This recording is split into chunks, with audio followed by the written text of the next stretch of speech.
we're here. We can go ahead and begin. We're here for a public meeting on Community Development Block Grant to expand the scale of the original project by 2,000 linear feet. This has been advertised in the paper. Nicholas Armstrong with Grant Works is here to add information and explanatory information related to this grant and the reason for the public meeting. Also, Fernando Quintanilla is here to add additional comments related to the local angle as it relates to this particular project. So hopefully you can hear me, Nicholas Armstrong with Grant Works. I'm going to turn it over to you for further explanation of what this public meeting is about. Okay, yes. Well, thank you, Mr. Edwards and Ms. Juarez, as well as to the Aransas City Council and the Mayor. Just to give you a brief explanation, so the hearing is primarily for a proposed amendment to the performance statement for Texas CDBG contract number 7218185. The proposed amendment will update the location for work and beneficiaries within the same scope of the original project, and we expect to expand the scale of the original project by 2,000 linear feet. According to the original performance statement, the work to be done with the provision of first-time sewer access to households in the colonia of Baldwin Country Acres by installing approximately 2,950 linear feet of 8-inch sewer line, manholes, pavement repair, and all related appurtenances. The residents that will be served by the city of Aransas has wastewater system, and the construction activities were scheduled to benefit originally 52 persons, of which 39 or 75% were low to moderate income, and first-time sewer service would be provided to 19 households in the colonia. As of now, because of the amendment, we expect that the contractor will install 4,950 linear feet of sewer line, manholes, pavement repair, and related appurtenances. And then as far as beneficiaries are concerned, the number would increase to 86 persons being benefited by the project, of which 50 of those persons, or 58%, are low to moderate income. And then as far as first-time sewer provision, 17 households in the colonia of Baldwin Country Acres will be served. With that said, I'm going to turn it over to Fernando for additional details.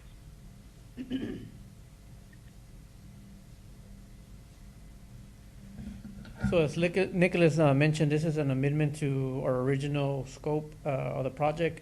The engineers on board have already done the design and are just pending the amendment approval so that we can proceed to begin the bidding process. This is an area that really is in need of sanitary sewer services. We do have water utility services out there, and this would complete the utility requirements for that area. That's pretty much all I got. Okay. And Nicholas, there doesn't seem to be any comments on the website. No, so there's no citizen comment. So, Okay, yes, ma'am. I see that on the YouTube as well. Okay. so So with that said, Mr. Edwards, did you want to take it over, or should we go ahead and just close the meeting? I can hear that. Or this section of the meeting, rather. Close the meeting. Okay. Okay. So this closes the public meeting for the Community Development Block Grant as described by Fernando Quintanilla, also Nicholas Armstrong. And unless there are some additional comments, this public meeting is now closed at whatever time we're going to go by on this. 5:35. 5:35. Thank you very much. And yes, and just to add, I'm also monitoring the YouTube chat, and I see no public comment there as well. So I agree that we can wrap up the meeting as well. Okay, so this concludes the public meeting. Thank you, Nicholas. Thank you. And you're going to stay on the line, right?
I call to order the regular meeting of the City of Aransas Pass City Council, July 6, 2020 at 6 p.m. Let's all rise for the invocation and the Pledge of Allegiance. Lord, thank you for one thing that we know that is stable in our lives is you. Thank you, my Father, for being who you are, for loving us regardless, for caring for us. We ask, my Father, that you heal our land, bring us together as one. We ask your guidance upon us, the City Council, that we make the right decisions for our citizens. This we ask in Jesus' name. Amen. Amen. I pledge allegiance to the flag of the United States of America and to the republic for which it stands, one nation, under God, indivisible, with liberty and justice for all.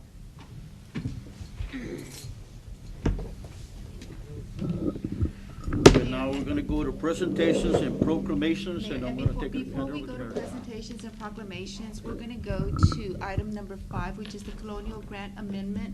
There was a public hearing that was held earlier in regards to this amendment. Mr. Nicholas Armstrong with GrantWorks is available via telephone to explain the amendment. And that item is, it's consider an act on resolution number 2020-945, authorizing the submission of a of a contract amendment request for Texas Community Development Block Grant Program, contract number 7218185 between the city and the Texas Department of Agriculture. Nicholas? Yes, good evening, and I'd like to extend a thank you to the mayor and the city council, as well as Mr. Edwards and Ms. Juarez for allowing me to speak. The proposed amendment is basically to update the location for work and beneficiaries within the same scope of the original project, and essentially it will expand the scale of the project by 2,000 linear feet. For the contractor, we expect to provide first-time sewer access to households in the Colonia of Almond Country Acres through the installation of 4,950 linear feet of 8-inch sewer line, manholes, pavement repair, and all related appurtenances. In terms of beneficiaries, these activities will benefit 86 persons, of which 50 persons, or 58%, are low to moderate income, and the contractor expects to provide first-time sewer service to 17 households in the Colonia. Thank you. And there was no comments from the audience during the public hearing. There was no citizen comments. That's correct.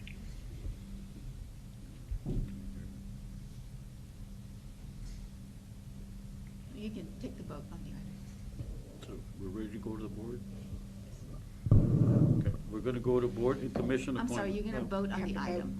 Oh, I make a motion that we approve resolution number 2020-945, authorizing the submission of a contract amendment request for Texas Community Development Block Grant Program, contract number 7218185, between the city and the Texas Department of Agriculture. I second. All in favor? Aye. Thank you, Nicholas. Thank you. Have a good night. Okay, bye-bye. Okay, now, Mayor, we're gonna go to, under presentations, we're gonna go to item number 3.3, which is an update by AGCM. Is that correct? Yes, if I could take that over. Russell, what's Russell's last name? Right here. Russell? What's your last name? S-O-I-K, Russell Soike. Very good. Yeah, I'm with AGCM, and I'm gonna be overseeing the clients for Aransas Pass, Okay. and overseeing Hoss Anderson, the contractor, that's actually started to work last part of May. And they're now on that Allen Road, Allen Boulevard. They've completed the subgrade on it, and that's the first phase. And there's 5 phases to the project. And they'll be starting GeoGrid and FlexBase probably the end of this week, maybe next week. And water, they've actually put in the water line over on Allen. That's completed, and a lateral that goes down to Bigelow Street, that's completed, and that's going to complete the loop that I think that the city has been wanting, and that eliminates that 2-inch line that's out there. So it's under test right now, and I'd say by the end of the week they should be able to put it online and be, supplying the customers with water.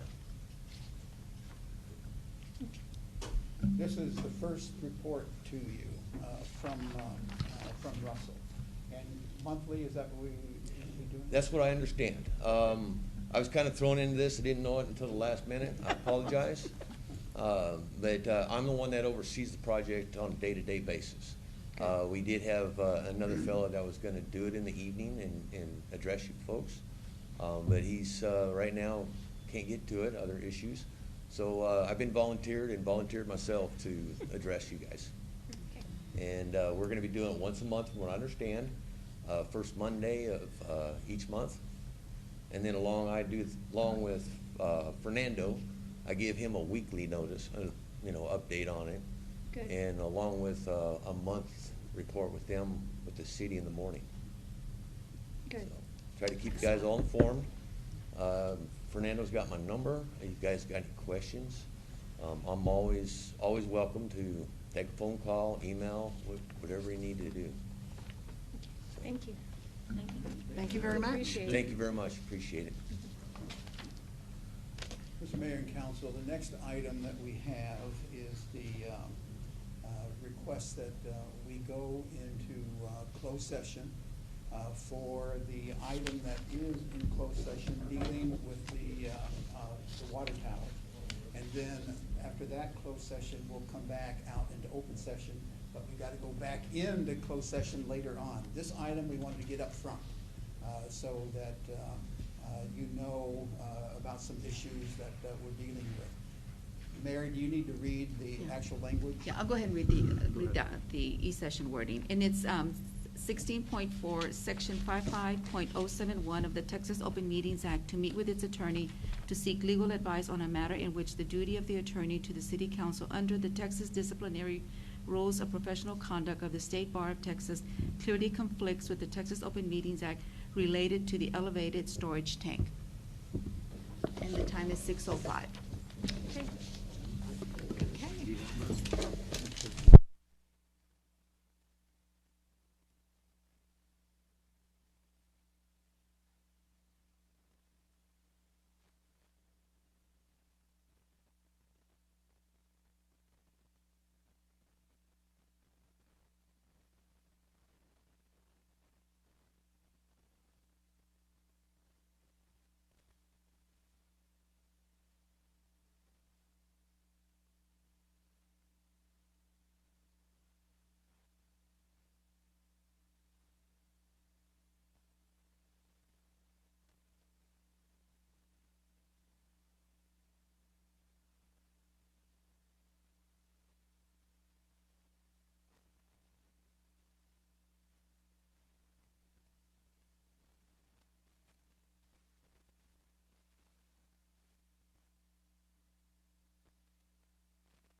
going down the list, Mr. Mayor, if I may. Do you want me to reconvene in open session? Let's reconvene. Yeah, reconvene.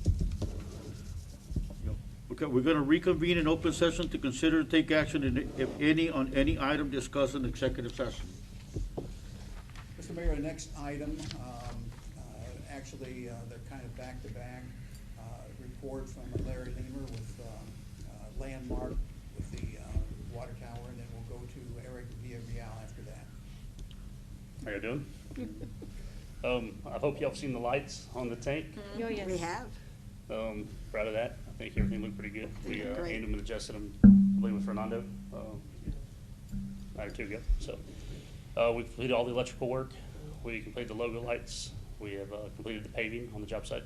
So the only thing we have left is a little bit of site cleanup and some fence work. We had a walkthrough today. Eric, we put together a punch list to give us some items that we need to touch up. And then we'll be working on the paving. Maybe a slight change order to add a gate to the fence work. But other than that, we'll be wrapped up. So I'd like to say in the next 30 days, hopefully, be done. So just got to get the fence contractor on the schedule now. So, Good, thanks. yeah. Project. Mayor, Council, Eric Villarreal with LNV. As Larry mentioned, we had a final walkthrough this afternoon. Everything looks good. I'll be putting together a punch list for some small items that they need to take care of. As he mentioned, we met on site and determined the location of that the last gate. And he mentioned a change order, but that's going to be covered by FEMA. In our original bid schedule, we showed one gate with double gates, two 10-foot gates. In the FEMA order or description, it had 3 gates. So that last one will be covered by FEMA and will be put at a location where there's an existing drive on the corner of Wilson and Euclid. And so as Larry mentioned, general cleanup and then the fence, and then it'll be ready to go. As soon as the final punch list items are done and the city takes ownership of that tank, we have a year warranty on the workmanship on any of those items. So that's the update on the water tower. Was asked to give you a brief update. We're working on the CDBG disaster recovery projects, those 15 drainage projects and the 2 wastewater projects. We've completed the survey on all of those, and we've begun design on the first major part that over at McCampbell to get that going. So we should have design done within the next month or so on that. Are we still on track to start construction around October? That's correct. That's great. Okay, thank you. Thank you. Mr. Mayor and Council, the next item, Corey cannot be here tonight. However, he wanted to talk about sidewalk butlers. However, someone from the Council of Governments is here, and you'll need to give your name. Yes. And it's about cigarette butlers, Can I pass it understand. around? But this is coming to you via Corey, and Council of Governments can give you the background. Good evening. This is my first presentation having to wear a mask, so it's strange for me. But my name is Teresa Finch. I'm the environmental coordinator with the Coastal Bend Council of Governments. And before I talk about the butlers, I wanted to just real quickly brag on Corey and the city of Aransas Pass. In November, I had a visit with TCEQ Austin, who are the Solid Waste Permits Division, is the ones that oversee our program.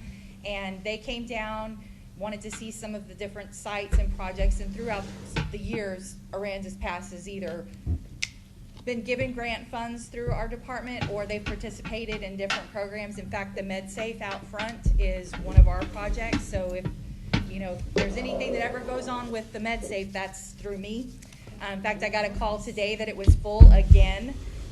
So that's awesome, because Aransas Pass and the city of Beeville are my 2 big producers when it comes to pharmaceutical waste from their residents.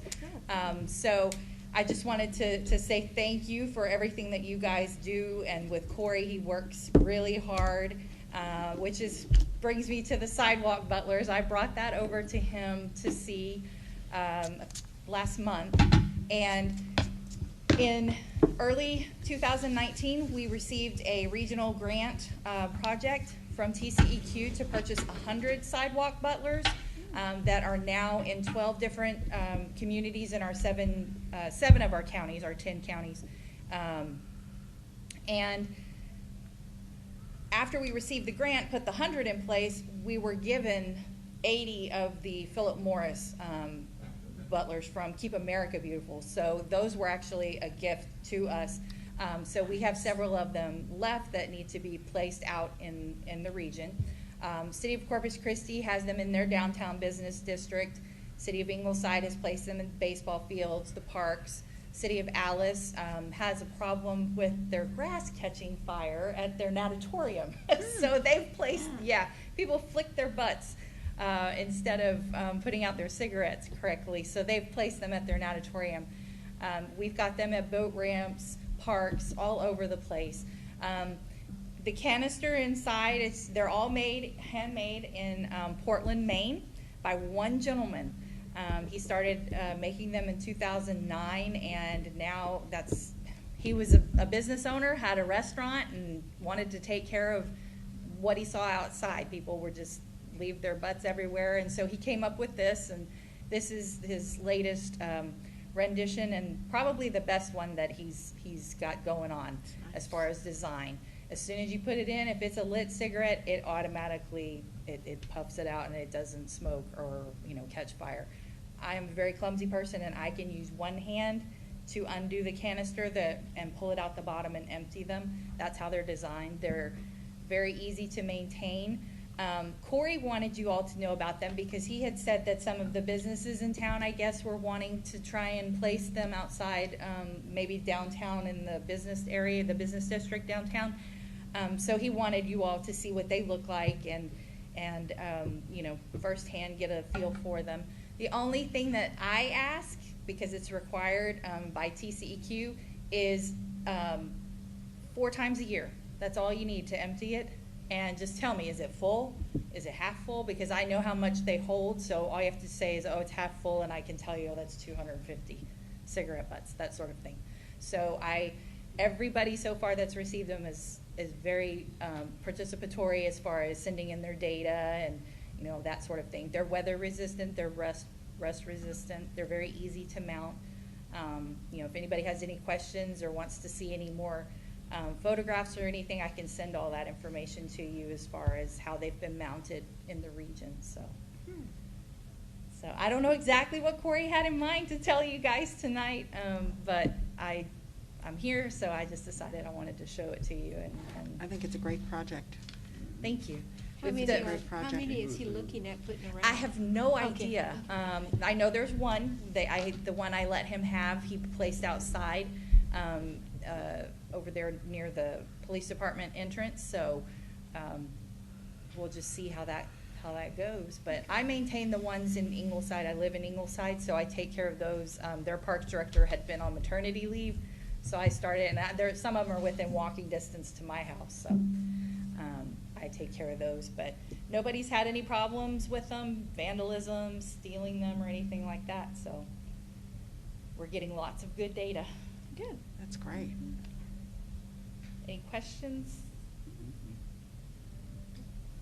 Okay. Good job. Thank you so much. Thank you. Thank you. Mr. Mayor and Council, that is the, under presentations and proclamations, that's the final item we have. So we'll turn it back over to you for board and commission and the rest of the agenda. I believe the city secretary has information about the charter review, but it is now back in your hands. Yeah, now we'll go to the board and commission appointments, and it's for the Charter Review Commission. Yes, sir. And the purpose of this item is just to appoint members to the Charter Review Commission. Both the mayor and the council members have designated their representatives to serve on this commission. So if I can just go over the members. Mayor, you have appointed Philip Hyatt, Karen Mayer, and Liz Doris. Mayor Pro Tem Moore has designated Joe Dominguez and Renee Thacker. Councilmember Abrego has designated Michael Moore and Juanice Butler. Councilmember Ellis, Michael Schultz, and Myron Schroeder. And Councilmember Scruggs has designated Carol Salinas and Dr. Lawrence Bailey. And the first meeting that the Charter Review Commission will have will be this Thursday. Excellent. Okay, now we're gonna go to the consent agenda, right? Because we've already done number 5. I make a motion that we approve the consent agenda for June 15th, 2020 regular meeting. I'll second. All in favor? Aye. I wasn't here, so I'm saying. Okay, now we're gonna open up public hearing to discuss and conduct public hearing to hear comments of persons interested in the property owner's request of the following area to be annexed into the city, an area commonly known as Hogan Homes or Harbor Heights Phase 3, a portion of San Patricio County Appraisal District, property ID number 63789, with the legal description being A 11.6.42 acres of tract land out of and a part of farm lots 3, 4, 5, 6, and 7, land block 75 of the T.P. McCampbell subdivision according to the established map or plat thereof as recorded in envelope 11 pages 21 and 22 of the map records, San Patricio County, Texas. Is Jose on the line? Yes. Mayor and Council, the planning director, Jose, is on the line, and he's here to answer any questions. And Jose, I don't know if you have any comments or not on the public hearing related to the annexation? Jose? Ready? Yeah, you're gonna have to repeat, can't you? Yes, yes, we're ready, Jose, if you have any comments on the public hearing. Yes. Good evening to all you all. Can you hear me? Yes. Yes. Yes, they can hear you, Jose. Okay. Yes, this is an Hogan Homes is 3 annexation. Can you hear me now? Okay. So It's echoing. It's echoing. You can hear it echoing. Yeah. He may have the delay system on. That could be Jose. messing him up. Jose, yeah. okay, can you hear us okay? We can't seem to hear you.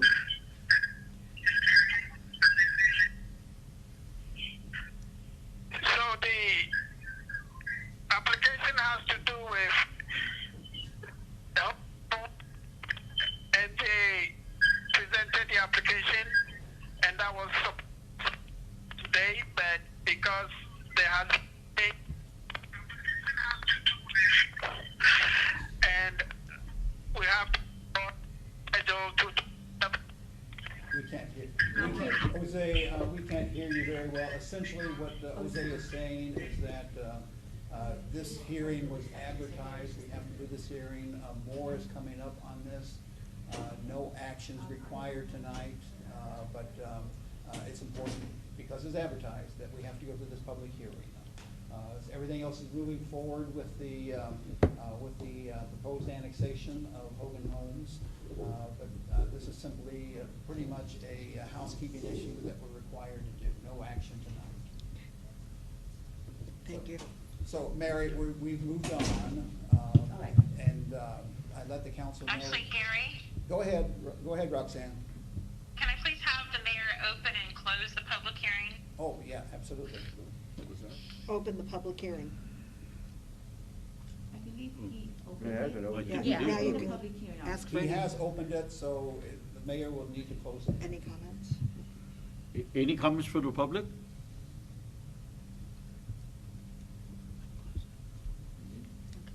Then close it. We close it. Okay, now we're gonna close the public hearing at 6:36. And we're gonna go to the city manager to consider and act on resolution number 2020-944 designating an administrative service provider for the 2020 Community Development Block Grant MIT program application and project implementation administered through the Texas General Land Office. Before I go there, Mr. Mayor and Council, just want to apologize for all of the roughness of the meeting, but it's all related to this COVID thing and some special provisions we have to make for this meeting, people having to call in, et cetera. Apologize, and we will get this fine-tuned. I hope it ends so we don't get it fine-tuned. But it's causing us to do a lot of planning to get the agenda and present it in a way that's understandable. So with that said, under the city manager, as you indicated, we have advertised for administrative services for this particular grant, Community Development Block Grant Mitigation, MIT. We had a committee. The committee reviewed the proposals, and the committee decided to recommend to you that we move forward with GrantWorks. So that's the recommendation, and at least one of you was on that committee. So that's what's before you at this time. And we need to move forward with this. There's not a huge amount of time with this particular grant.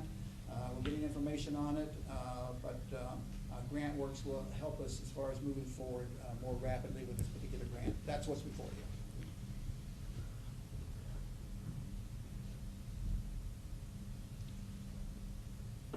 Any questions? Favor of the council? Yeah, we've done work with GrantWorks, and they've always done a good job for us.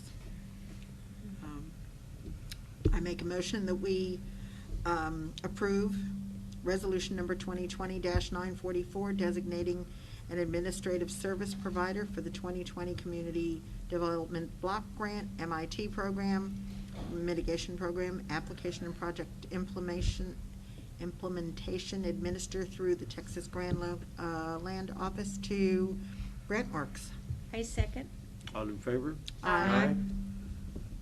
Now we're gonna go to consider an act on awarding requests for proposals for sale of city property located at Railroad Street, property ID 12856, block 618, lot 50.775 in Aransas Pass.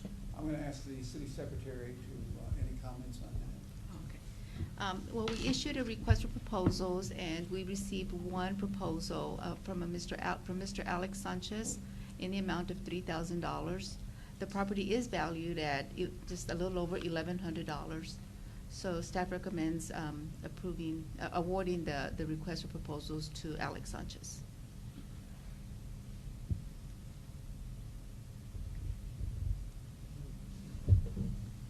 Favor of the council?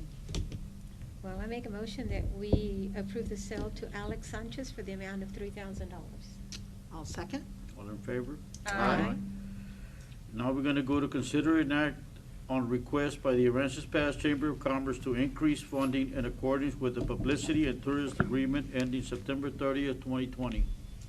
So if I may take a few moments to give some background on this. I've got to pull this down, I apologize.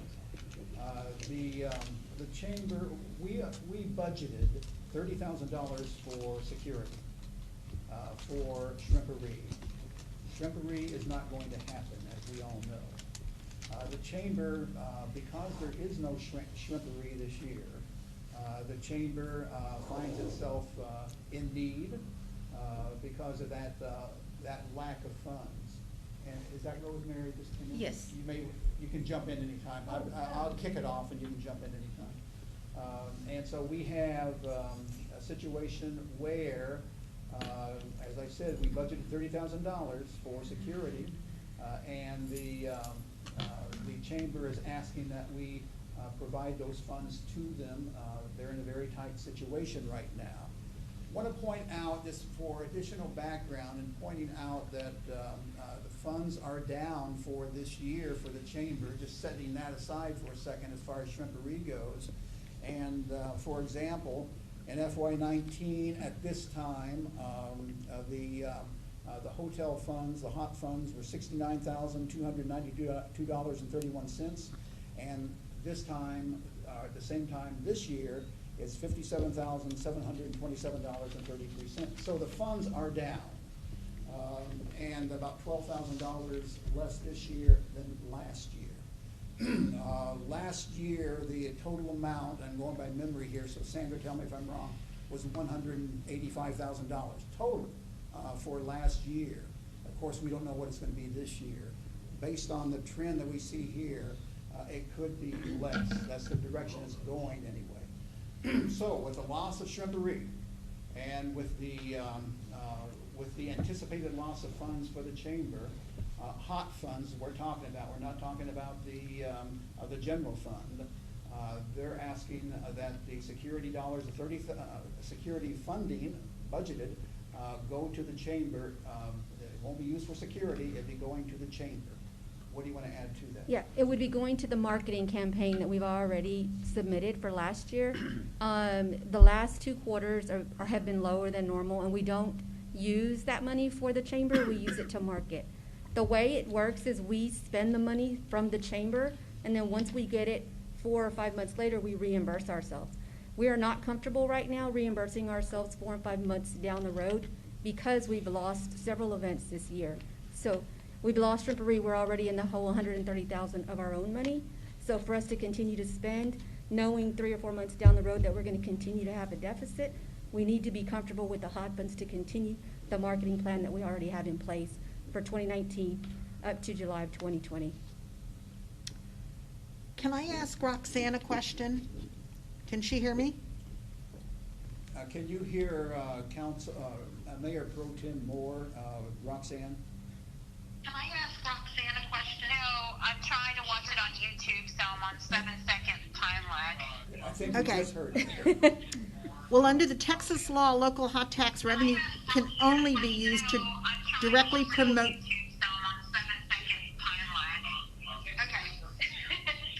Well, under the Texas law, local hot tax revenue can only be used to Promote. What are we listening to?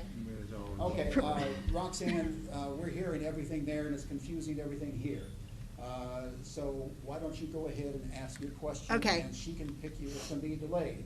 Okay, I'm going to start at the beginning. Under Texas law, local hot tax revenue can only be used to directly promote tourism and the convention hotel industry. And this means the proceeds should be spent on projects or events that result in visitors and attendees staying overnight in the community and generating more hotel occupancy tax revenue.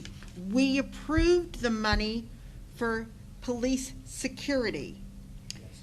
What is the legality of that, allowing them to use it for advertising and stuff versus what we as a council approved it for, because that event didn't go on? You're not going to get this for 7 seconds. Let me go ahead and tell you, Roxanne, that the question from Mayor Pro Tem Moore is, we approved $30,000 for security purposes. Is it legal to approve it for other purposes, in this particular case, marketing? I think that's your basic question. Is that correct? Yes, because hot tax funds are supposed to be used only for marketing and bringing people into the community. And we understand the event didn't happen, not anything to do with you, but because of the COVID. And we're not giving any other money to any other organization. And Mayor Pro Tem Moore kind of just restated in a different way what the question was that she asked earlier, emphasizing the importance of making sure it's legal to give funding for the chamber, even though it's been earmarked for security purposes. So that's the question that Mayor Pro Tem Moore is asking Roxanne. So we'll throw it over to you. Mayor and council members, I think you're asking a question that requires some additional facts for me to be able to adequately answer. Right now, the city has an agreement with the chamber. It's called the Publicity and Tourism Agreement. And in that agreement, it states that the city is going to give the chamber 70% of the money that it receives from the hotel occupancy tax for a list of various things. And all the things that are listed in that tourism agreement are legal and valid. What I hear the fact scenarios is that the chamber, please correct me if I'm incorrect, the chamber is not only asking for that 70%, is it also asking for an additional $30,000? That's That's it. correct. And now keep in mind that 70% is 70% each quarter, so it will vary between each quarter depending on how much comes in. But essentially, you are correct, 30,000 on top of that. Am I correct, Rosemary? Right, and that's only because we have a marketing plan that's already in place, that's already been contracted. So TV commercials, radio commercials, billboards are annual contracts that you can't back out on now, that we've already planned for the whole year. They're already contracted. So even though we're gonna get a smaller amount, the money still has to be paid. Should it come from the chamber or should it come from the marketing of the city of Aransas Pass, is what we're saying. Well, it comes from the chamber because we're giving you 70% of that money to market. I've seen Hotties on the Harbor commercials already on TV. We don't use city money for Hotties on the Harbor. Okay, That comes well, directly you're from the chamber. advertising that, and who even knows if that's gonna go on, but I'm just concerned about giving them the additional $30,000 at this point when we're trying to cut every penny out of our budget and worried about where we're gonna get the money.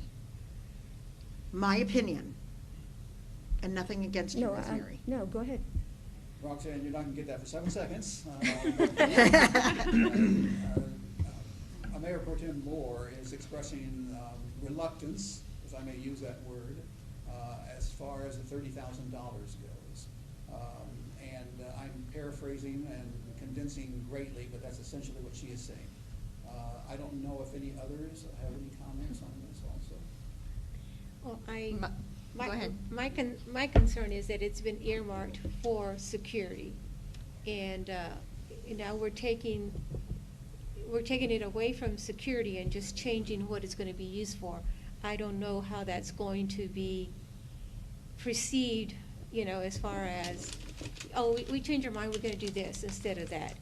I'm just worried about that as far as changing what it was intended for, agreed by the council, intended for security originally. And Would that require a budget amendment to change that?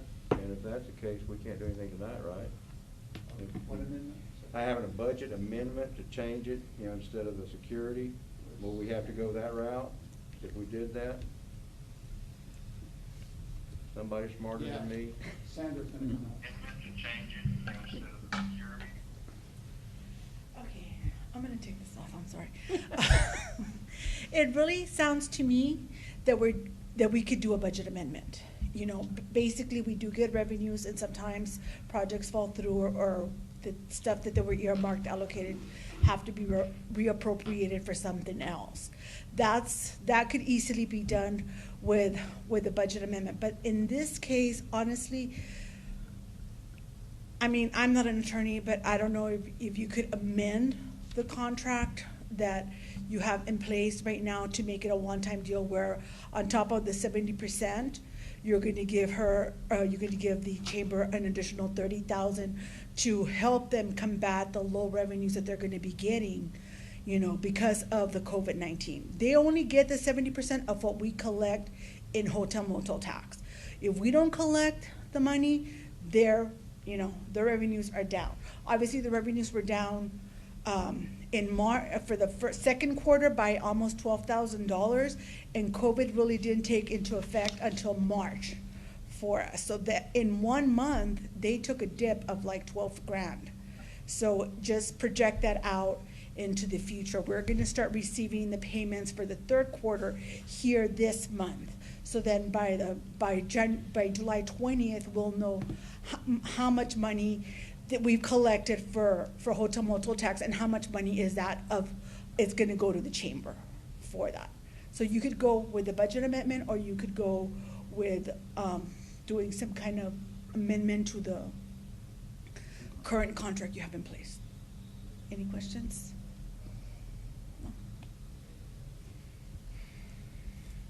So, again, I just want to reiterate that we're not asking for money for the Chamber of Commerce to operate. We're asking for the money on the deficit of the marketing plan that we already have in place to market Aransas Pass. That's what we do as a visitor center. We market for the city.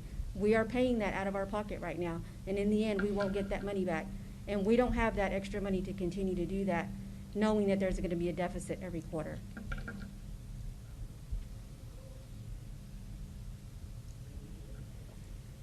It's on the agenda for a vote. Of course, you can table it, or you can vote tonight also, or you may want us to collect more information. I don't know what the timeline is at Rosemary. We're not dying, so if y'all don't feel comfortable, you wanna ask questions.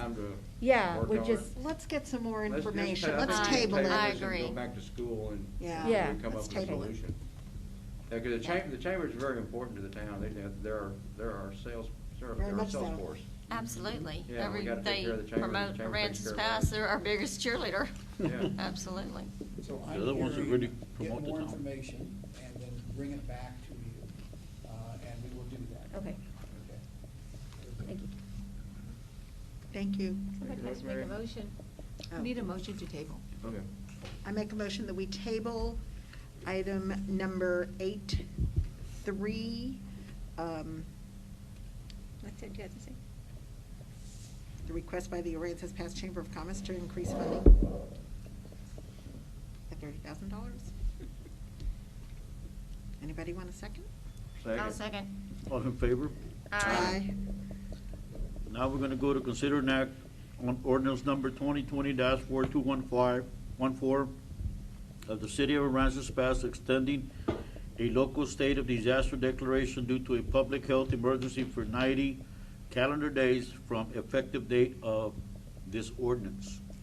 You probably know this better than your children, so there's no need for an explanation. It's extending what you've been doing already.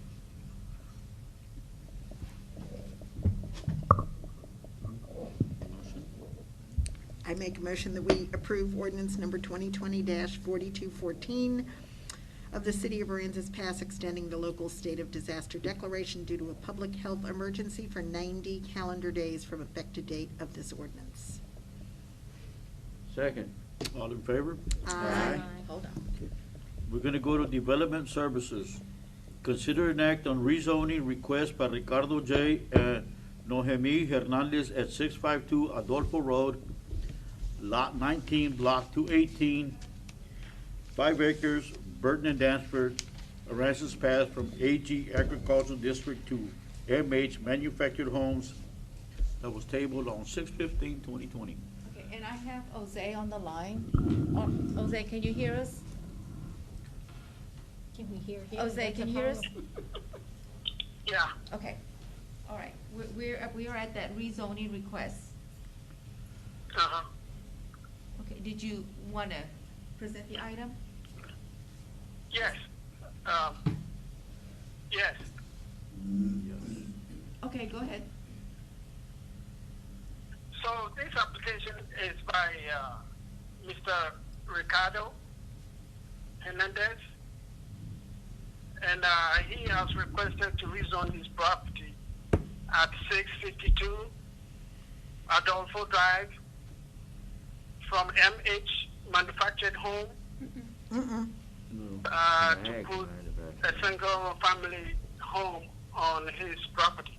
And the property is currently zoned in AG Agricultural Home District.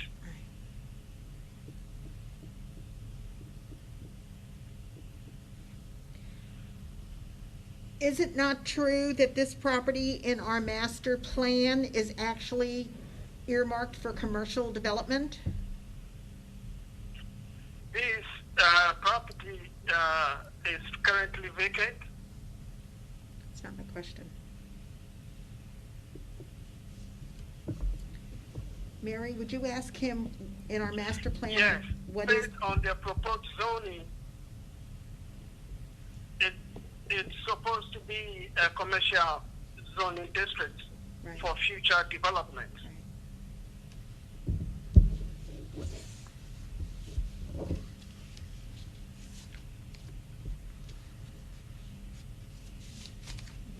Mayor, the applicant is here. Any other questions you want to ask?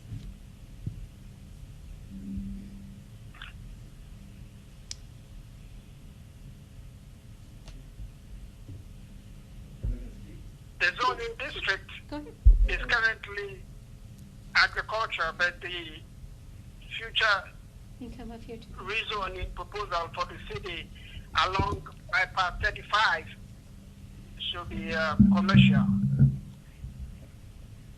Yeah, we were here on June the 8th and we got a thumbs up for rezoning, and so that's, and then the second meeting, the following week, we got a letter and it was the wrong date, so I know it's back up to table session, but Mr. Hernandez has been given a thumbs up and then now a no, so I'm just saying, I don't know the confusion. I know it's a commercial property, but it's in the litigation and it just got rezoned recently, so it's 5-acre tract and, I mean, trying to get his family out there. I think you got the thumbs up from Planning and Zoning. You didn't get it from the council. He got it from Planning and Zoning, and then it comes to the council for a vote.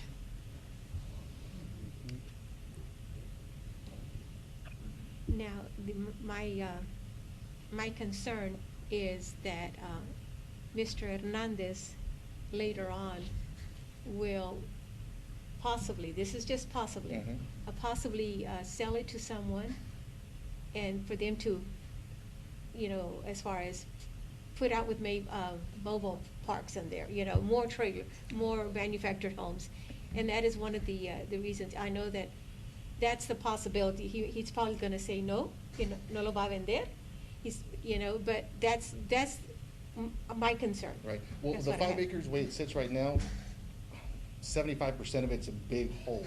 I mean, it's a big lake, so there's not enough property to put more units on there. And his plan is to actually clean it up and fix it and just have one family dwelling on there. Last time at the table, they put that in the notes that that would be a stipulation, one family dwelling, and can never change zoning after that. Can we legally do that? Yes, ma'am? I'm just gonna, that's a question for. Roxanne question. Or whoever, I don't know. Yeah, there's more manufacturing down the road, but on his property, it's just room for one. I know it's 5 acres, but if you look at the actual plat and the deed, or sorry, the survey, there's a big, you know, pond, or big, you know, pretty much lake that's on there, so it's not where he has the capability of putting extra dwellings on the property. But it's right in the middle of an area that has been, we spent a lot of money on getting a master plan for the future and the growth of our community. Yes, ma'am. And that is supposed to be, we want it as commercial development out there. Yes, ma'am. And they I brought do that up. understand he owns that 5 acres. I totally understand that. But having a mobile home, a manufactured home right in the middle of a commercial area. Yes, ma'am, and they brought that up on the last meeting. If you look at the zoning map, the property directly between him and the freeway is already a big business. There's nothing that's gonna be able to be built there, and they're a business that's gonna be around for the next 30, 40 years. What business is in front of It's them? a metal Repeat building? that? A pumping business, right in front of the side of the 35, on the freeway. That's what the gentleman there is doing. The owner, that's what the owner said, that he was looking to make a concrete. Yeah, I think I can bring the pictures up from last time. This is commercial, it's another 5 acres, but it's being cut in half long ways, and then on next. So those are right next to the highway and then ours is behind it. Yours is behind the highway, yours isn't the highway property? No, it's behind. We've got a picture of it. Oh, well, I didn't Yeah, open it's that up. not quite on the White Okay. House. Yeah, it's not highway frontage, no. They're off Okay. by, And he's fine stipulating something in the language there on the permit, only one family dwelling, no future, you know. That was one of the first things that Mr. Olsey had asked me when I first talked to him. He said the thing is that they don't want no, RV parks and stuff like that. I said, I'm not, it's, me and my wife have been planning this for years. Mr. Hernandez, can you come to the podium? So I just didn't go far enough for the map. I said, me and my wife have been planning this, looking for something like this for many years. And I got 4 beautiful children. They're going to school here. And I've been working here for the past 4 years for Chenier.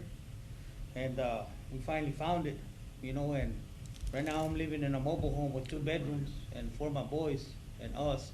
That's not So good. we're just waiting, we're just praying, and, we found this nice home, nice property, and we're gonna get the concrete there and get everything set up as per code. That's why I got them, Palm Harbor, and it's a nice 5-bedroom home, just big enough for us. We ain't gonna put, businesses there or anything like that. We got a lot of, planning to do and work for that property. I wanna make that hole that Mr. David is talking about, a nice lake there. I'm gonna fix it up real nice, because I ain't gonna sell it. I can tell you that right now. And 20 years from now, I'm still alive. But no, that's not the plan.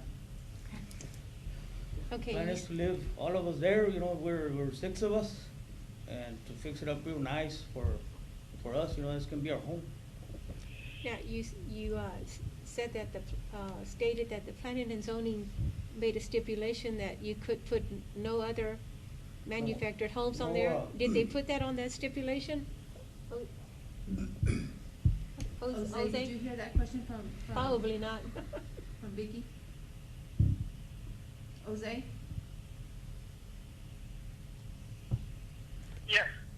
Okay, did you hear 7 the question seconds. from Vicky?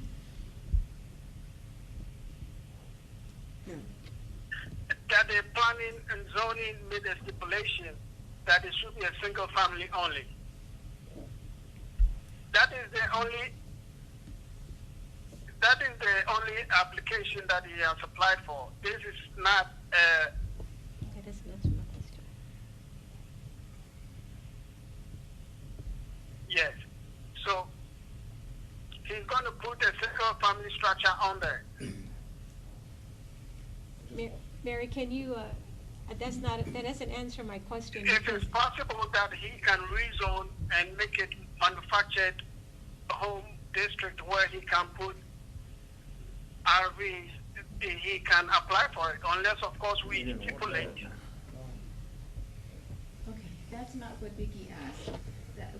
Can you hear me?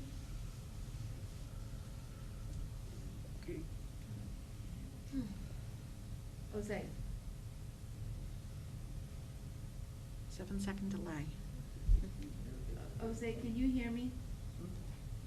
Yes. Okay. What was his question?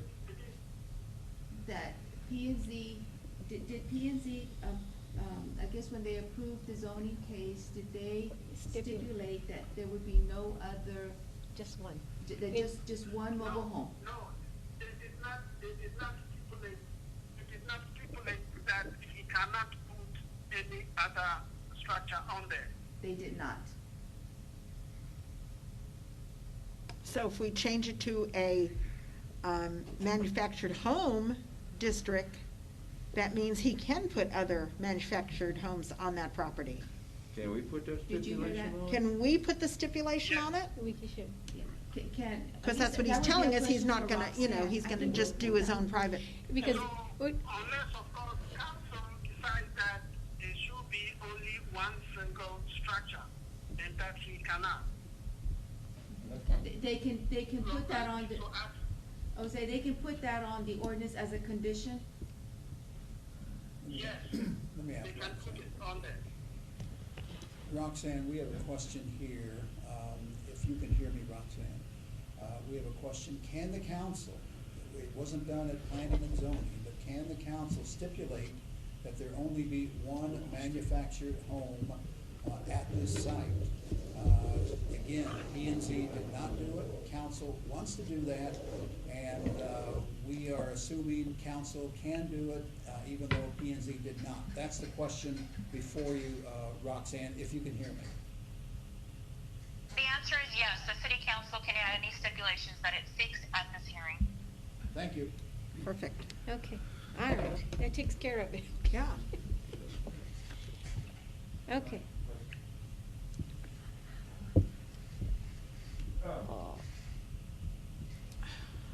Jack Cheney, County Commissioner, in that precinct.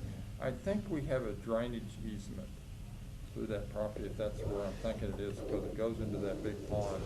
And I just want to make that, y'all aware of that wherever the house placement is, if in fact there is a drainage easement there, and I don't know if there is, I know we have several in that area. You know, we just don't want to impede the drainage. That's it. That's something that, Do you want to look at the map, Jack? I've got the map right here. it should be up there.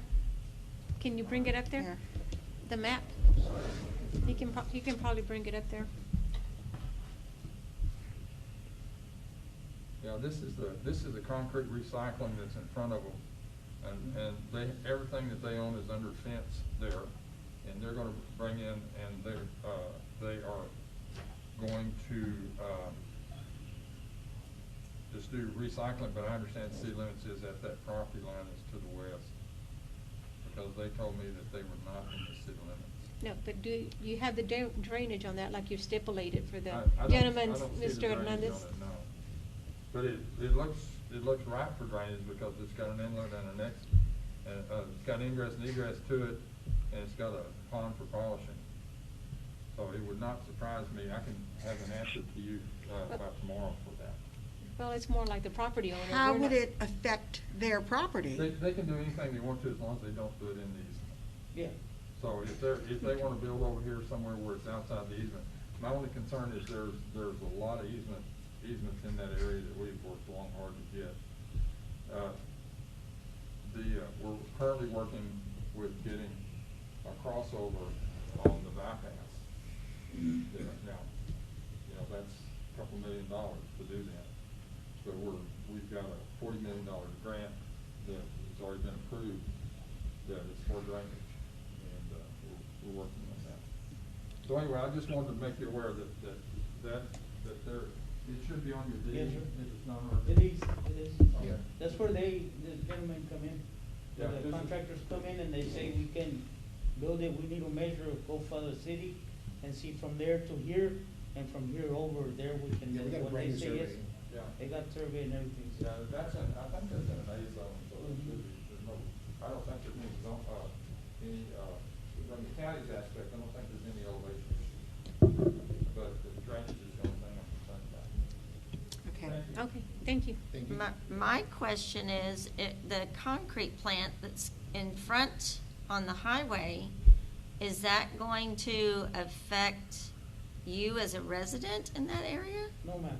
It won't, I mean, like with No. hazardous, No. anything flying through the air, or anything that you may be breathing in that they're doing, or? No, it's not, it's a concrete plant, but it's not the big Okay. plant, it's not. Like sandblasting or you know, It's anything. not, that- it's not massive or anything. No, Okay. he's just got a little machine, you know, where you break up the rocks.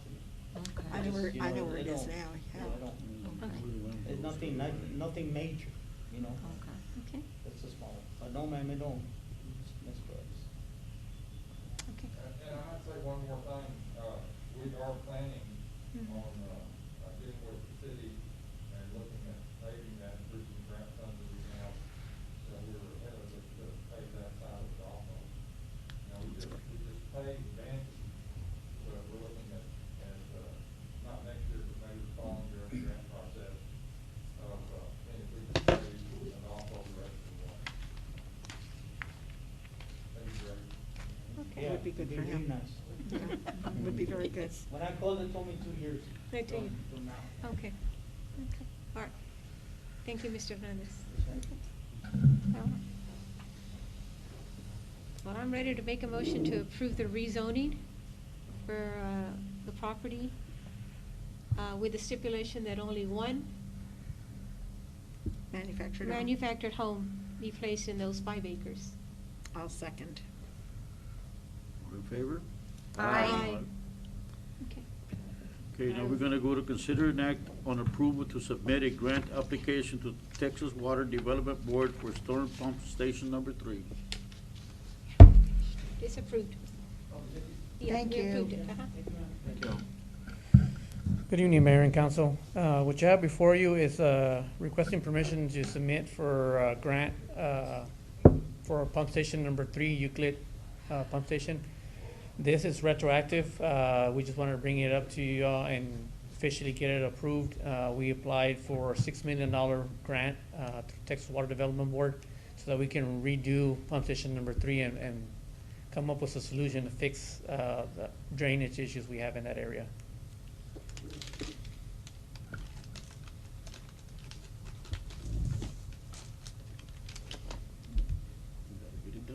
Well, I make a motion to approve the submitting of the grant application to Texas Water Development Board for storm pump station number 3. I'll second. All in favor? Aye. Now we're gonna go to consider an act on approving an emergency agreement with K. Freeze and Associate for the emergency assessment and remediation of pump station number 3. So this line item is dealing with pump station number 3 as well. The last rain event we got, we had a portion of the levee wash out, and we're doing an emergency procurement for engineering services to fix that issue and address it and do an emergency scenario where we can fix what we have currently, since our pump stations are failing at number 3. They will give us solutions temporary to alleviate some of the flooding and do the repairs to the levee that are required. Once we're ready to go full-blown to design, we will go out for RFQs for that pump station. So you're looking at not to exceed that 85,000? Yes, that's correct. $55,009, okay. $509. And is any of that reimbursable through anything? It could be if we get awarded the grant that we applied for. Okay. That could be stuff that can be reimbursed.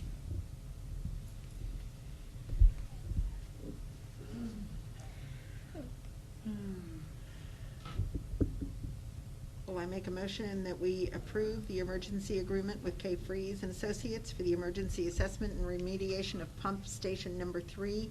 Emergency agreement is not to exceed $85,509. I second. All in favor? Aye. Aye. Oh, Lord. No, the answer. We're gonna go to consider an act on approving change order number 7 in the amount of $8,200 with Argio Roofing and Construction for the roof replacement repairs at City Hall, Municipal Court, Police, and Fire Department building. Is Okay. on this one, some background on it. While the roofers were up there working on the AC units, an electrical line was cut. When our electrician came out from the building department and inspected it, the wiring is no longer up to code, so they couldn't splice it and do a repair. They have to replace the entire section to the nearest junction box to bring it up to code. So that is why with this amount of $8,200 is brought before you. This is considered a FEMA project, so FEMA pays 90%, and of the 10%, the state will cover 75%. So the city will be paying 25% of the 10%. So, any questions? We can't have the contractor on the phone if y'all wish to talk to him for more details. I mean, we Mr. almost Aguilar. don't have a, we Mr. almost, Aguilar with Argio is on the phone. we almost don't have a choice but to approve it at this point, but why didn't they find that out when they were doing the inspection to begin Okay, with? well, let's say it the right way, okay? Well, my way, anyway, my opinion of it. Okay, first of all, they went and they cut on top of the roof, right? To remove the, They were made a removing the cut. curb stops. Okay. If you remove this ceiling tile, can you see the roof? Yes, sir. So how come they didn't go and look underneath to see what was underneath before they went ahead and did the cut? Okay, and I understand, okay, they found something that was out of code.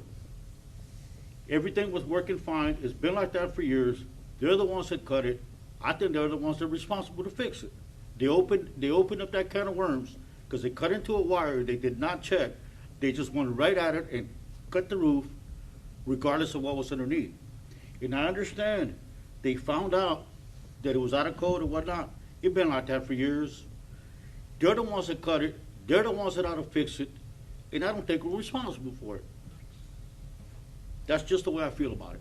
It's enough of this, that you give a bid, and you literally mess up, and it's somebody else's responsibility to fix it. I think that's enough. They're the ones that cut into it, they're the ones that ought to fix it. That's just my opinion. I agree with that. It's on the phone. Do you want to hear from Leo Aguilar, who is on the phone? Okay. Sure, you can backtrack all they want. I want him to explain on how it's our responsibility to fix something they cut into. That's my question. Mr. Aguilar, Yes. did you hear that? No. Okay. Why Do you want to go over there and say it so he can hear you?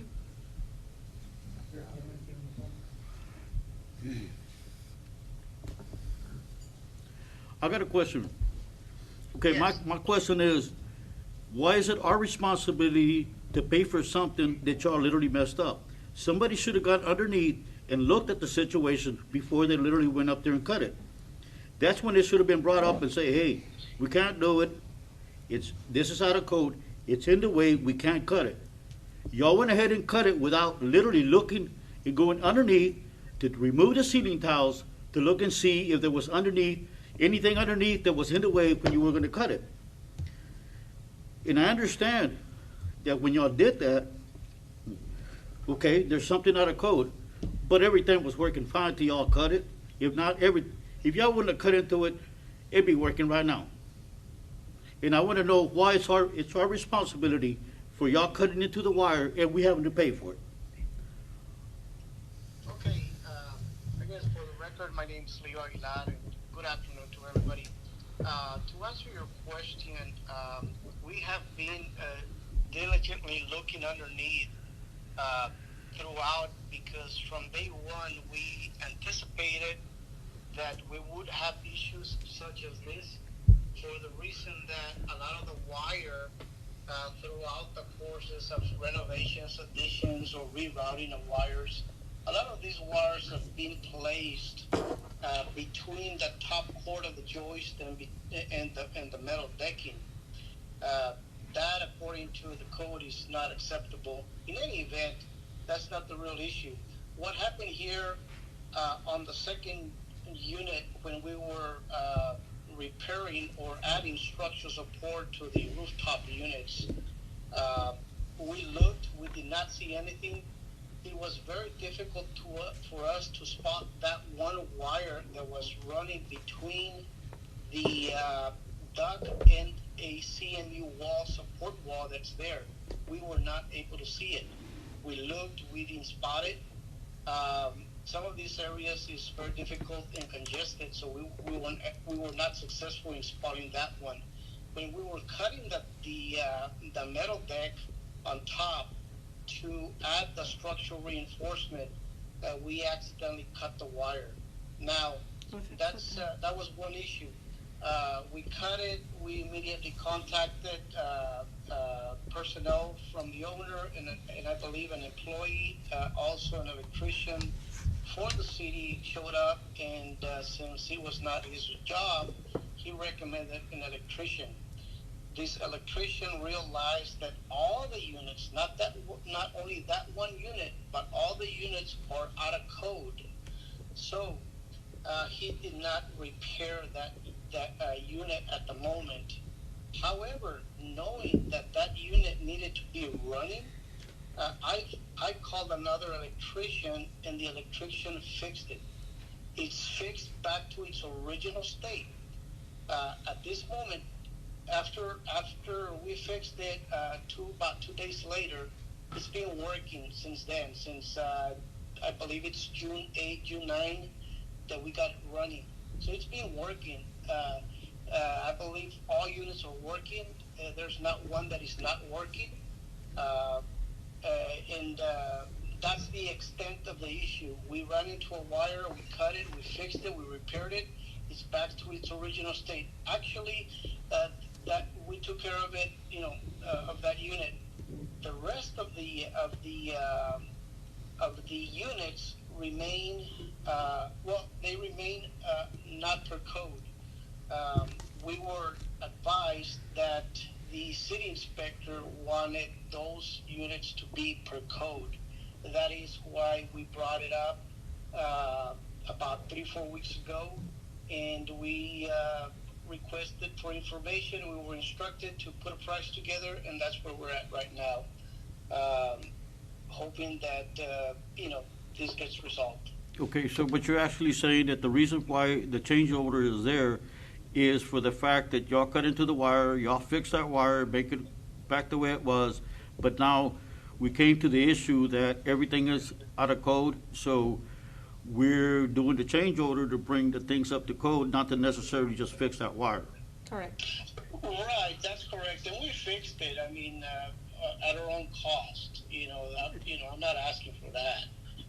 I'm just, I was just told by the electrician that the city inspector wanted all these wiring to be run per code. That's why I'm bringing it up. I mean, you could choose not to do it, but it's your building, so you want to be out of code, that's your choice.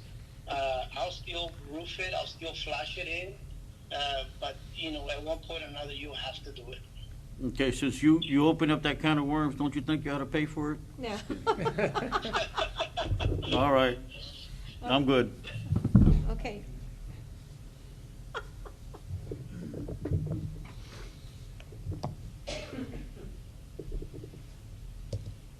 Blame Harvey for that. I just want everybody to pay attention. Change orders are only made when the customer changes the script of the work, not when a contractor literally messes up, okay? In this particular situation, okay, they cut into the wire. I hope we're not paying for him to repair that wire, and I hope it is all to bring everything up to code and change out all the wire in the system. I'm done. Well, I make a motion that we approve the change order number 7 on the amount of $8,200 with Argo Roofing and construction for the roof replacement repairs at City Hall. I'll second. All in favor? Aye. Aye. No. Thank you, Mr. Okay. I said thank you, they voted on that. So that'll be all brought up to code. Yeah, I know. I ain't gonna make it. Well, now we're gonna go to consider and act on approving task order 19 with L&V Engineering Incorporated for the design and construction management of the electrical system at the wastewater treatment plant. So Mayor and Council, this one, like the next two, are all similar. These are all FEMA projects.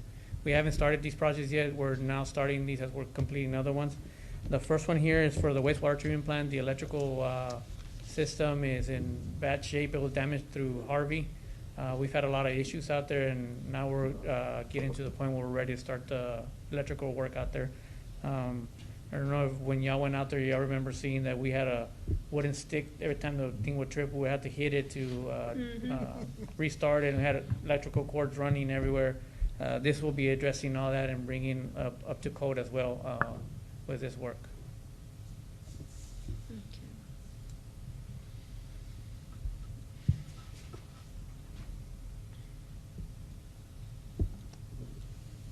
So this is just for the design phase? Yes, they will start the design and start going out for bids, and then once we get bids, we'll come back to council with recommendation. And it is, And it's gonna be a design that doesn't have change orders. L&B knows that. No change orders. Unless we so desire. I make a motion to approve task order number 19 with L&B Engineering for the design and construction management of the electrical system at the wastewater treatment plant, not to exceed $83,750 with no change orders. I'll second. All in favor? Aye. Consider and act on approving task order 20 with L&V Engineering Incorporated for the design, construction, management of storage pump station 1 and 2. So as mentioned, this is another FEMA project. What this one would entail is pump station number 1, which is on Maddox. Will be a complete replacement. It'll be a new motor, new pump, new building, with some mitigation to raise it off the flood zone. Currently, the way it was, every time it flooded, our guys had to wade through the water to get to the pump, and so FEMA's going to cover that. And then at pump station number 2, there's one pump that is going to get replaced with the motor as well. So these are for both of those? Yeah, these are both combined. Station 1 and 2, okay. I make a motion that we approve task order number 20 with L&V Engineering, Inc. for design and construction management of storm pump stations 1 and 2, not to exceed $53,370. I'll second. All in favor? Aye. Consider and act on approving task order 21 with L&V Engineering Incorporated for the design and construction management of emergency backup generator system. So this one is on the backup generator systems that we awarded that grant from TDM. So this will be the design of the different pumps for each lift station for the Civic Center and the Ransom lift station that will get the generators. This would include the design of the slab where they will go and all the switches that will be needed for the lift station so that whenever we do lose power, we'll have the backup pumps ready to go at each station. So this will be the design as well, bids, and then we'll bring it back to council for recommendation to award later. Is this also FEMA where we pay 10%? Yes, this would go through the FEMA since it's Okay. a TDM project. Make a motion that we approve tax order number 21, L&B Engineering, Inc. for the design and construction of management of emergency backup generator systems. I'll second. All in favor? Aye.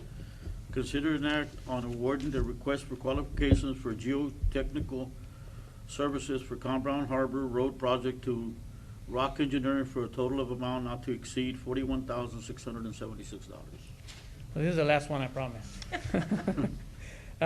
For our harbor project, we went several ways to try to get geotechnical on board to do all the testing for the roadway and the sidewalks, and we finally got some qualifications in. We received 2.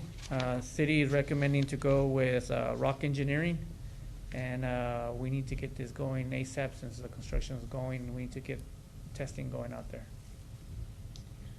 I think my only concern is to make sure that they are really, truly doing their job. Yes. Because we've had issues before. Yeah, Not and with that's that- why. Not with this company, but, you know. With previous ones, yes, and Yes. I don't know if the previous one had any testing, that's why this is actually required through, the EDA grant, that we have someone that's testing to make sure that it's done properly. Because I think we were led to believe that testing was being done on the previous one. Yes, and no, this one, and that's why we have the construction manager out there as well, he reviews everything prior to sending it to us. Okay, it's very, very, very important on this. Okay, well, I make a motion that we approve the Rock Engineering to be the contract for geotechnical services. Not to exceed 41? Oh, not to exceed $41,676. I'll second. All in favor? Aye. Now we're gonna go to public safety as consider an act on renewal of the agreement with the Defense Logistics Agent Disposition Services, allowing the police department participation in the Access Department of Defense DoD Property Transfer Program, formerly known as the 1033 program. Good evening, Mayor and Council. My name's David Meese. I'm the captain of the Patrol Division. Chief Blanchard requested I come talk to you all today about this program. We usually come to you all annually about this to get permission to have access to this. Basically, this program gives us the ability to have access to surplus government property that usually after a year, once we have it, it's ours, so we can do whatever we want with it. Currently, we have a couple of items. I'll give you an example. In the last 3 years, we've gotten 10 ammo boxes that we use to store some of our prisoner restraint equipment. We have a stove that our whole department uses all the time. We didn't have one before, but we didn't have to pay anything for it. We just went to San Antonio, picked it up, and brought it over here, and it works great. It's brand new. We also got 26 aim-point comp M4 sights for our weapons.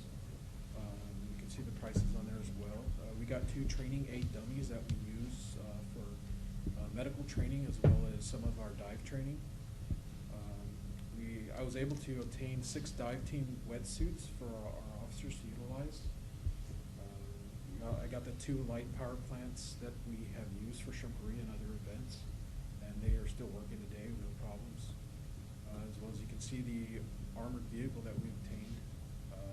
Now we got it finally started since we went to a different mechanic, but basically I'm just requesting y'all's permission to have access to them as well. If you have any questions, I can answer for you.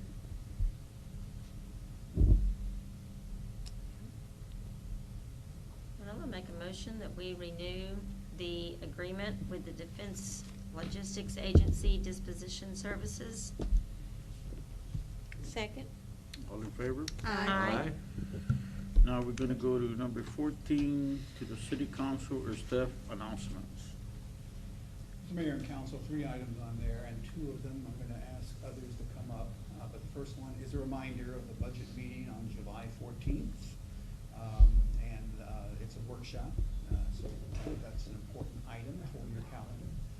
Next item is Senate Bill 7. That's kind of good news. It was referred to at an earlier meeting about the 75% being covered by the state as far as the FEMA projects, and Sandra can give you more details. And the purpose in this, so we made it clear as far as the funding sources for the FEMA projects. So Sandra.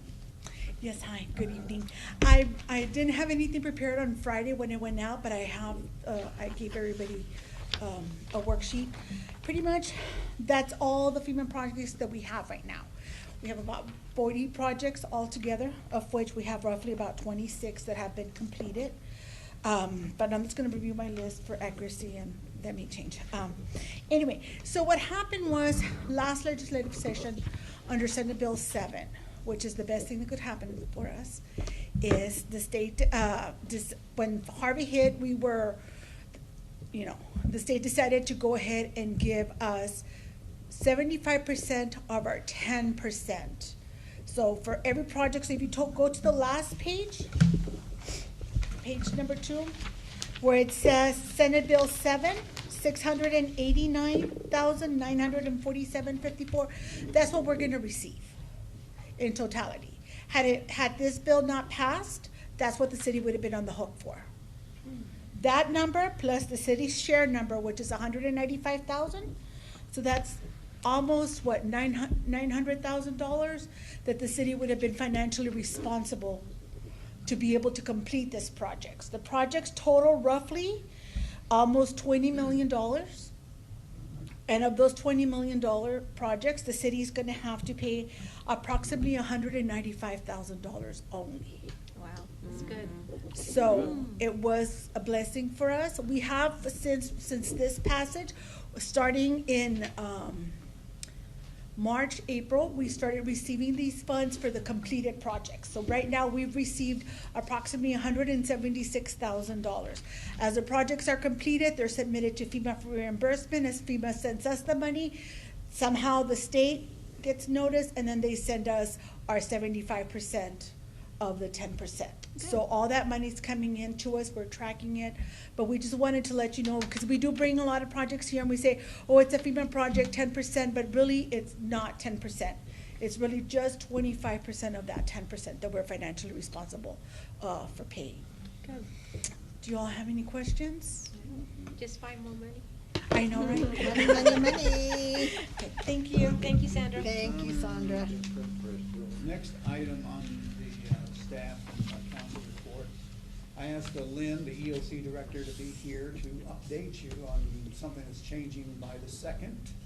It's impacting us directly here at City Hall, and is having a major impact in our entire region. So Lynn, where are we? So you stole my introduction. I was going to say, a few months back, this was changing weekly, then daily, hourly, by minutes, and like Mr. Edwards said, now it's by the second. Conflicting information coming in from everywhere. Mr. Edwards asked me to bring it to a more local level. So I'm not going to kill you with a bunch of numbers, but I've got to throw a few out there. Nueces County has 2,844 active cases. San Patricio County has 136 active cases. Aransas County has 24 active cases. Now, this information is 3 hours old, so you know that it's gone up since then. Okay? So far, we've been tracking our expenses, our COVID-related expenses, and we're right at $60,000.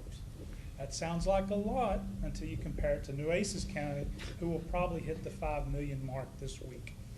Wow. This is a major impact. We are tracking in hopes of getting reimbursement of a lot of this, and I think we're going to see more spending due to this. We're going through a lot more masks now Fortunately, we've got a pretty good supply. The supply line's up. We're able to get what we need. I've got a 50-gallon barrel of hand sanitizer for our first responders and our city employees here. Again, we're maintaining our PPE supplies. We're modifying our operations again. Mr. Edwards sent out the order today. Don't be going office to office visiting, you know. We're wearing our masks. We're using our social distancing. The PD's answering calls over the phone if possible. All this going on, all these precautions going on, we're still getting exposure after exposure after exposure. I think we probably have, Sandra, do we have 5 or 6 people quarantined right now, employee-wise? Okay, and one of the reasons I don't have a good number on that, the numbers change every day. They say this, and then they turn around and say, oh, well, never mind. I know for a fact we have cases inside our jurisdiction that I have never been officially notified of. Okay? I know we have cases, supposed cases in our jurisdiction that they tell me are here, but I know for a fact they're not. So don't get over confident in any number that you hear, see, or read. Just assume everybody has it. And use your social distancing, use your precautions, use your PPE. It's very difficult. My EMTs, my medics, my firemen are really struggling with this, but we are getting a lot of exposure. One of the things that concerns me about the last order that our governor sent out, requiring all of us to have our mask on tonight, there's no expiration date on that order. I think this is going to be a few more months at minimum for us to be dealing with this. Any questions that I might can answer? I'm concerned because, and I brought it up to Rosemary, you know, they have the Hotties on the Harbor fishing tournament July 31st. I don't think that can kick off on July 31st with the restrictions that we have. Not under the current orders. Okay, that's. Well, I say that. There are some loopholes in there. The mayor can say it's okay. Like the fireworks, for example. So, again, God bless Aransas Pass being in 3 counties. Yeah. Always makes it that much more fun. Yeah. So, and we don't have any idea what any of our 3 judges are going to do at any time. So it makes it very interesting. By the way, all 3 judges' orders all had expiration dates on them, but the governor's doesn't. So this is what we'll be working under until we get a new order. I think it's long-term.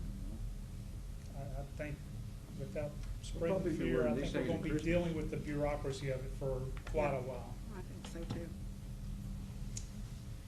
Thank you, Council.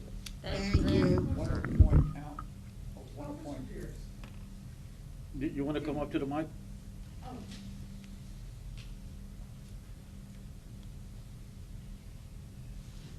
I would like to know or have him confirm there's EMT, because prolonged use and wear of a mask that's not breathable is you're breathing your own carbon monoxide, and that's where people are getting a lot of headaches and lack of oxygen to the brain, and it causes all kinds of health challenges from there. So you being in the position you are, if we could put out a health alert and you can validate that from fact, because that's what I've been hearing. I'm not a medical doctor by any means, but, you know, see my point? Mm-hmm. Thank you. The same thing. So again, I've heard the same thing she has, and I'm not a medical doctor either. But there is so much conflicting information, and it comes from the WHO one day, it comes from the CDC the next day. I could not put out anything on that because I don't have a fact, and I don't believe our local health authority is going to either. I completely understand it. Thank you very much for hearing me out. Isn't that one of the reasons why younger kids can't have a mask? Or they're not required to wear a mask? Thank you. I don't know. I think that's one of the reasons. Captain Pierce, he just, Good Okay, question. is that one of the reasons why, the younger kids are exempt from wearing masks, is because the carbon monoxide that they breathe within their own cells, the brain is not completely developed to where it actually will affect them? I don't believe that to be true, but I can't say for sure. I think it's just the challenge of getting the younger people to wear the mask. And they are saying also that the younger children are so much less susceptible to getting the disease and carrying and spreading. I know our two granddaughters in Is that right? Colorado that are going to summer camp. They have to have masks every day, and they're supposed to wash them every night.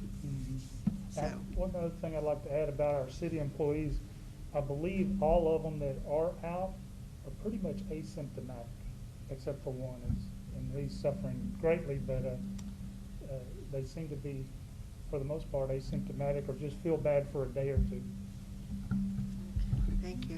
I want to also point out that we have renewed the mayor's daily report with statistics. The city secretary is doing that, and it comes out every day late in the afternoon after we get reports from San Patricio and Aransas County.